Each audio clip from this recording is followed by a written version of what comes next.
আসসালামু আলাইকুম ভিউয়ার্স, আমার চ্যানেলে সবাইকে স্বাগতম। আজ আমি আপনাদেরকে তৈরি করে দেখাবো মুচমুচে মসুর ডালের বড়া। চলেন তাহলে শুরু করা যাক। আমি এখানে একটা মিক্সিং বোল নিয়ে নিছি, দিয়ে দিব মসুরের ডাল।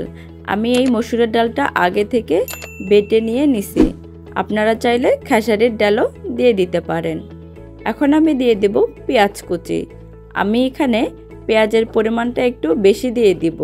পেঁয়াজের পরিমাণ বেশি দিলে এই ডালের বড়াটা খেতে ভালো লাগে আর অনেক মুচমুচে হয়। এখন আমি দিয়ে দেব 2 চা চামচ লবণ আর কাঁচামরিচ কুচি। কাঁচামরিচটা আপনাদের স্বাদ মতো দিয়ে দিবেন। দিয়ে দিব ধনেপাতা কুচি আর দিয়ে দিব হলুদ গুঁড়ো আর একটু মরিচ গুঁড়ো।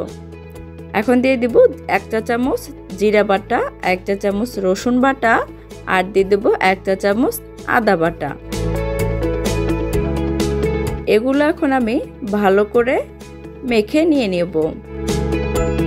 এই ডালের বড়াটা যত ভালো করে মেখে নেবেন তত ভালো হবে। আমার এই ডালের বড়াটা যদি আপনাদের ভালো লাগে তাহলে আমাকে কমেন্ট করে জানাবেন। এখন আমি চলে যাব ভাজতে। আমি এখানে একটা প্যান বসে দিয়ে দিছি, প্যানে দিয়ে দিছি তেল। তেলটা গরম হয়ে আসলে আমি এখন দিয়ে দিব ডালের বড়াগুলো।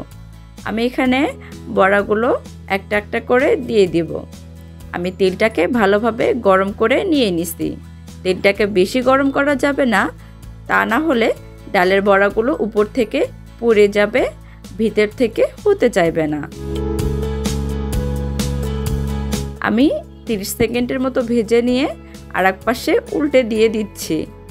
এইভাবে করে আমি উল্টে দিয়ে দিব যাতে করে বড়াগুলো আমার পুড়ে না যায়।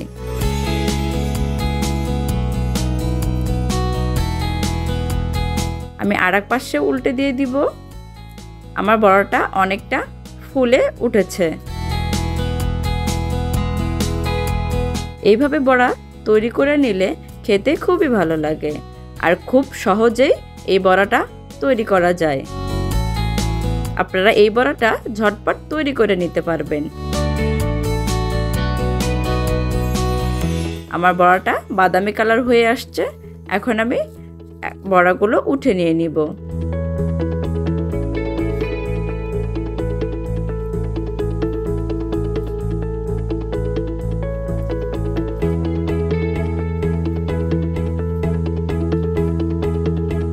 আমার সবগুলো বড়া এভাবে ভাজা হয়ে গেছে। দেখেন কত সুন্দর হয়ে গেছে আমার বড়াগুলো।